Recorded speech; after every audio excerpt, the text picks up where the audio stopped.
Hi everybody and welcome back to Lost Genre Reddit Stories. A quick warning before we begin. In today's main story, there are many mentions of different types of abuse. Physical, partner, sexual, to list some of them. So if you believe this story might be uncomfortable for you, you might want to skip it.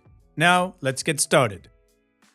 This post is from the subreddit entitled People, and it's by user I'm not sad, I'm still tired. Devin, my ex who cheated on me with my mom and received gonorrhea from her.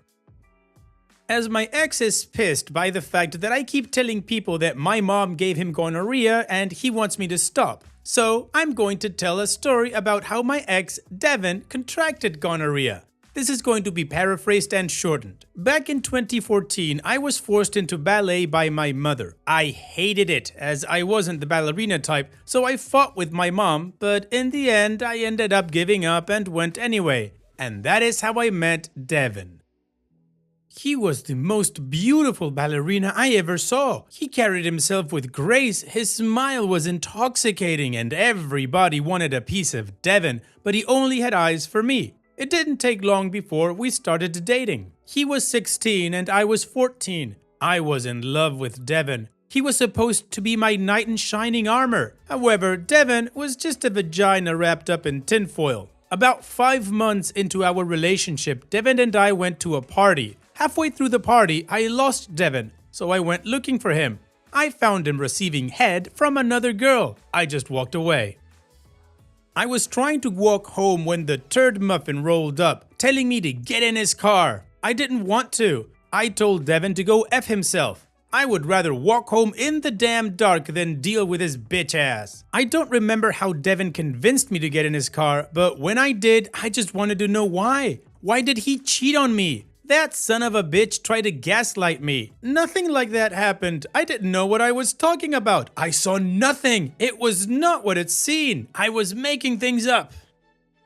I would not buy that crap because I know what I saw. Then Devin cut off the headlights of his car and just floored it down the dirt road with no street lights and just screamed how he was going to end both of us and how when someone found our bodies, they would just assume it was an accident. Devin then stopped the car and told me that if I brought up that girl one more time, it wouldn't end well for me.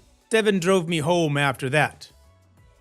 I should have left him after that, but I was just so afraid of him. It didn't take long for the physical and emotional abuse to start. Dating Devin was like dating my mom. He would scream at me, cry, and stomp his foot when I didn't do what he wanted me to do, hit me repeatedly, pressured me into sex, forced me to do angel dust, threatened to end himself when I refused to talk to him. We dated for a year, and in that year, I experienced hell. I didn't tell people what was happening because I was afraid that no one would believe me. On to the title. I had tennis practice, but halfway through it, I started to feel sick, so I called my stepdad to pick me up and take me home. Before we pulled into the driveway, there was Devin's car. It wasn't all surprising as sometimes Devin would just be in the house waiting for me. Then, as we walked into the house, we heard them. My mom and Devin weren't quiet. My stepdad pulled out his phone to record, and then we went upstairs and walked on Devin jackhammering my mom. There was a lot of screaming, threats, and crying. My stepdad and I went to the car and then we drove to a parking lot and just cried while our phones were blowing up. My stepdad then sent the video of my mom and Devin to both of Devin's parents. My ex-in-laws asked for a meeting and they exchanged information. My stepdad told them that he would see them in court. His parents tried to play it off like Devin was a victim. 1. The legal age of consent in my hometown is 16 and he was 17 at the time. 2. No, he effing wasn't. If you watch the video, Devin was trying to smack the phone out of my stepdad's hands, and when I started crying asking him how he could do this to me, Devin started telling me to stop crying because I wasn't even that good at sex anyway. My stepdad and I went back to the house. I just went to my room while he went to pack his stuff to leave. My mom came into my room and I was crying because even though Devin was a piece of crap, he was still my boyfriend. My mom started making fun of me for crying. It's not my fault that your boyfriend wanted me. Boo-hoo, stop crying. Maybe if you put on some makeup, you can keep a man. Then she went on to say how Devin pleased her so well that he knows how to make her climax like a real man, and unlike my stepdad, he knows where things are. That Devin would always tell her that she's better than I am. All the while, Devin was trying to call me. Y'all, Devin's way of apologizing was to blame me. I'm sorry you had to see that, but if you spent more time with me, I wouldn't have been seeking other women. Your mom was there for me and she cared for me. You abandoned me when I needed you the most. Blah, blah, blah. Victim blaming, victim blaming. Like, bitch, I gave you my heart and soul. I put my needs on the back burner for yours. What the F do you want from me? Then Devin switched tactics, trying to convince me that I misunderstood the situation. Like, mother effer, I walked on you effing my mom, you flip-floppy bastard. So, fast forward to the time I went to school. I didn't talk to my mom or Devin at that time. So, Devin's sister spread the news to the school that Devin had sex with my mom. Now, I was afraid to tell people that Devin was abusing me because I knew no one would believe me because Devin had this good boy reputation. Only a few people have seen how awful Devin truly was. However, Devin let his mask slip and hit me in front of the whole student body. The funny part about Devin hitting me is the fact that no one believed he was having sex with my mom. No one believed that until he hit me and started screaming that I ruined his reputation. He just had to keep his effing mouth shut. We were separated and I had to explain to the principal and our guidance counselor that that wasn't the first time Devin had hit me. That boy did a lot worse things than just hit me. Do you want to hear some messed up crap? Before me, Devin was in a relationship with a girl and he did the same thing he did to me to her. She told people and no one believed her because, like I said above, Devin was a good boy in everybody's eyes. They isolated that girl to the point where she had to move away. No one believed her until Devin slapped me. And it didn't help that Devin threw a tantrum. He got suspended because he broke things in his tantrum. After that, a lot of people came forward and spoke about how Devin was secretly a piece of crap.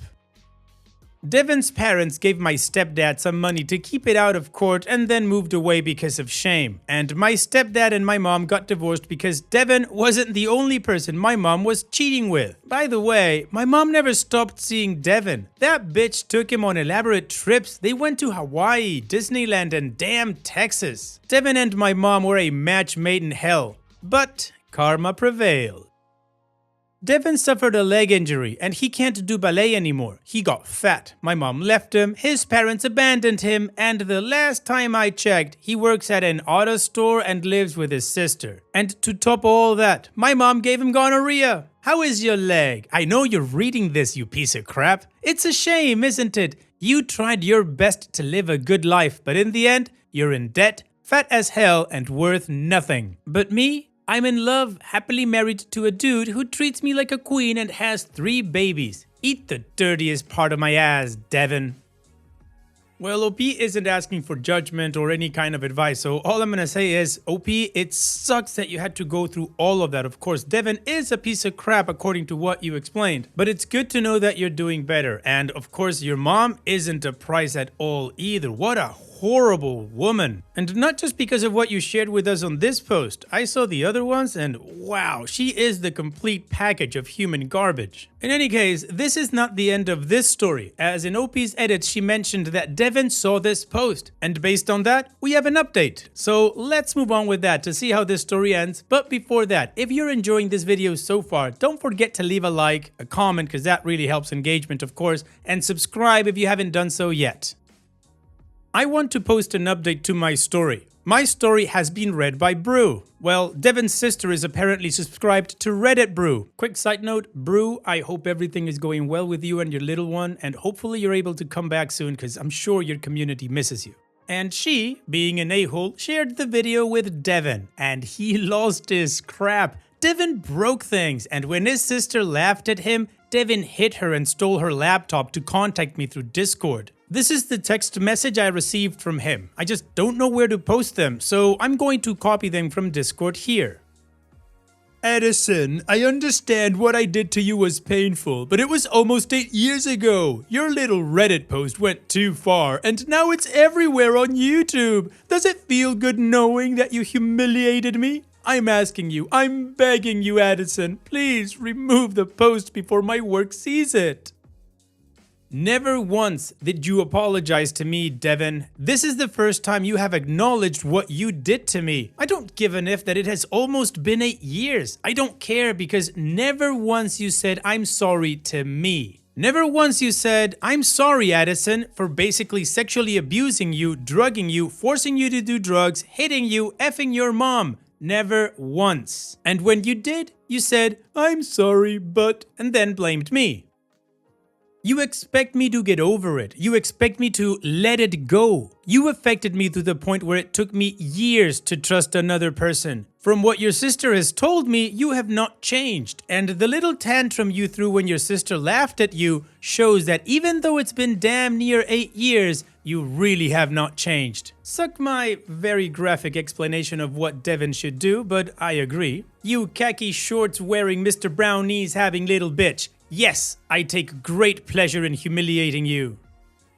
Do you know how many Devins work in an auto store? Unless you've been bragging about effing people's mamas, I doubt people would put 2 and 2 together. You better be lucky your sister only kicked you out. I would call the cops on you for hitting me and destroying my things. Go F yourself, Devin. You're one of the reasons why I'm in therapy. Maybe one day I will forgive you, but we both know damn well it won't be tomorrow.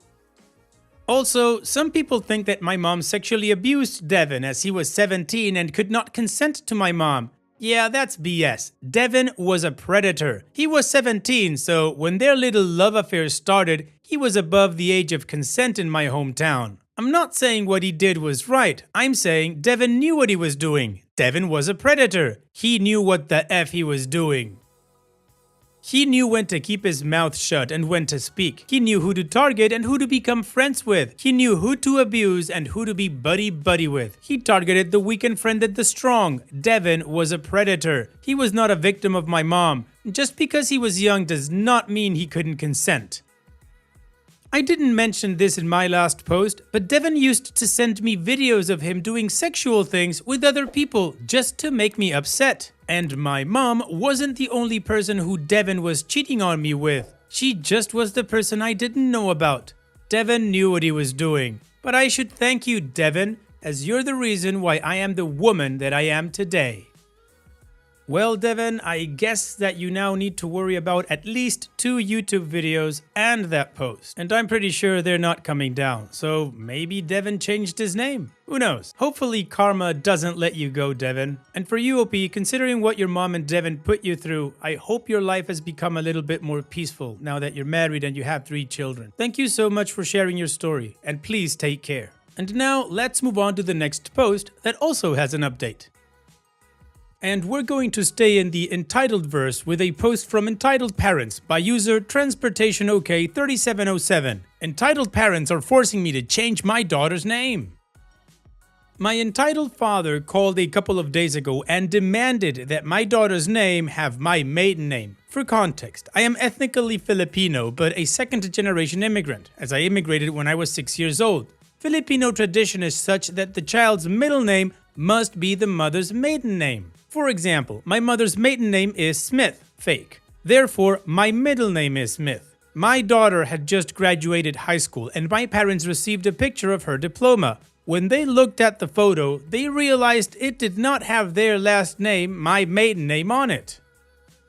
They were very upset, given that my husband and I are culturally American but ethnically Filipino. My husband is half. We decided to give her a new name for her middle name and have her hold her father's last name. I was also forced to have a hyphenated last name. Even though I wanted my husband's last name, I conceded to having both names since my parents paid for my education. It's hell to deal with even to this day. Entitled father complained and demanded that I change her name. I told them we are Americans and live in America, including my entitled parents. Therefore, we will use what is culturally appropriate. He told me he did not care about the American way and that I was turning my back on the right Filipino way. My daughter is already 18 years old. I can't legally do anything regarding her name anymore. I had told him that, but he yelled and demanded I must get it done. Not my daughter, me. And I better or else. Personally, I have a myriad of reasons why I don't want my daughter to have my maiden name. A lot of issues, such as FAFSA, schooling, and even inheritance could be on the line if she were to change her name. Plus, she just doesn't want a different name. My daughter said no, and both my husband and I agreed with her. Later that night, she called them and told them, very nicely, that she would in no way change her name. The only reason she would is if she gets married in the future. Entitled father threw a fit on the phone and she ignored him and hung up. They haven't spoken to me since. I want to talk to my parents again, but if they're going to throw a fit over a name and continuously be upset, especially over a name they knew about for 18 years, then I will cut ties. I hope they get their act together. These kind of situations, I just find them ridiculous, OP. I mean, ridiculous for you because your parents are acting ridiculous. Why do they think they have a say in this? You should just send them the meme that says, you have no power here, because they don't. And acting like a baby and throwing tantrums is not going to change your mind. At least it shouldn't. And on top of that, it's not like you can do anything about it at this point. It's your daughter's choice. And she said no. Anyways, it's time to move on to the update to see how this story ends.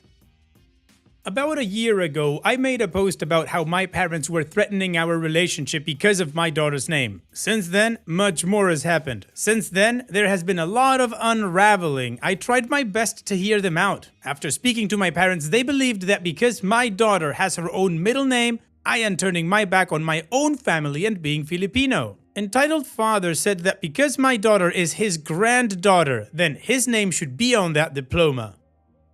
Now, after this, we can all guess what he really means. He just wants to take credit for my daughter graduating high school and going to a pretty damn good college and her further accomplishments as she gets older. Entitled father also attacked my husband as well. Entitled father believes that my husband is some sort of authoritarian figure to me and my daughter, saying, "She is your daughter too," which basically implies that my husband is trying to take over our entire marriage.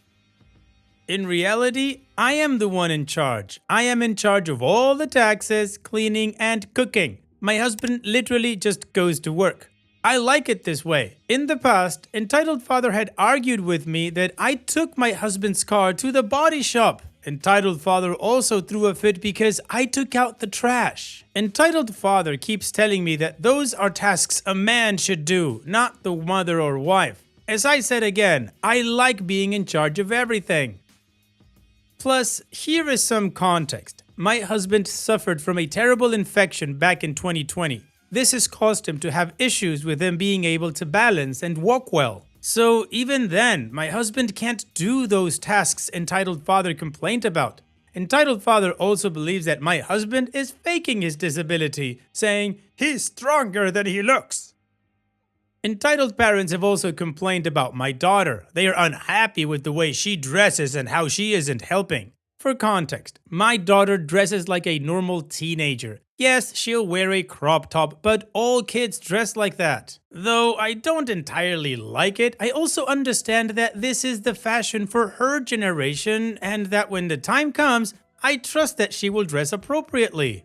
They were unhappy that her white graduation dress, which would be covered by her graduation gown, was backless. Entitled parents were also upset that her midriff was showing another time. While bashing my husband for not helping, they also bashed my daughter too. Again, I like it this way, and I like being in charge of everything. I truly don't understand how my parents feel about me, my marriage, and my daughter, saying, "Something just doesn't feel right." After hearing from my parents, I cut ties with them. I don't call them or visit. This year, they are celebrating their 50th anniversary, but I, their only daughter and child, am not coming. I know I'm going to hear crap from my tita about not planning it, but it's not her concern. Well, OP, this sucks for your parents, but they're the ones that are being stubborn and pushy and not accepting your boundaries as a parent and as an adult. So I'm really sorry if they're gonna get to spend their 50th wedding anniversary without their only child, but it's all on them. Hopefully they'll come to their senses and apologize before any more damage is done. But in any case, and regardless, here's wishing you and your family the best in the future, OP. Thank you so much for sharing and take care. And that's it for today's video. Thank you so much for taking the time to watch it. Now, if you've gotten to this point in the video, I assume that you like these stories that I'm reading out. So here are a couple more that you might enjoy. And if you don't have any time to watch another story right now, save it for later. And also, don't forget to hit that subscribe button.